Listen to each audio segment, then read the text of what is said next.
Hi എല്ലാവർക്കും via ഓൾറൗണ്ടേഴ്സിന്റെ പുതിയൊരു വീഡിയോയിലേക്ക് സ്വാഗതം. ഞാൻ ഇന്ന് ഡ്രാഗൺ ഫ്രൂട്ട് ഉപയോഗിച്ചിട്ട് ഒരു ജ്യൂസ് ആണ് ഉണ്ടാക്കുന്നത്. ഡ്രാഗൺ ഫ്രൂട്ട് നമുക്ക് കട്ട് ചെയ്യുന്നത് എങ്ങനെ നോക്കാം. അപ്പോൾ നമുക്ക് ഡ്രാഗൺ ഫ്രൂട്ട് കട്ട് ചെയ്ത് ഇത് പുറത്തെടുക്കുന്നത് എങ്ങനെയാണെന്ന് നോക്കാം. ഓക്കെ, നമുക്ക് ഇത് കട്ട് ചെയ്തെടുക്കാം.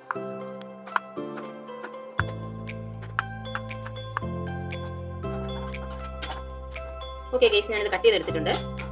കട്ട് ചെയ്തിട്ടുള്ള പീസ് ഞാൻ മിക്സിയുടെ ജാറിനകത്ത് ഇടുകയാണേ. ആവശ്യത്തിന് പഞ്ചസാര.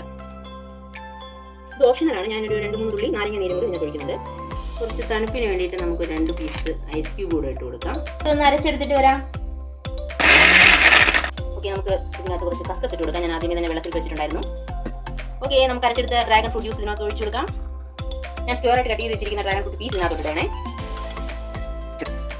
ഗാർണിഷിന് വേണ്ടി ഞാൻ ഒരു ഐസ് ക്യൂബ് കൂടെ ഇട്ടേ. ഓക്കെ, നമ്മുടെ ഹെൽത്തി ഡ്രാഗൺ ഫ്രൂട്ട് ജ്യൂസ് ഇവിടെ തയ്യാറായിരിക്കുകയാണ്. പുതിയൊരു വീഡിയോയുമായി വീണ്ടും കാണുന്നതുവരെ ബൈ.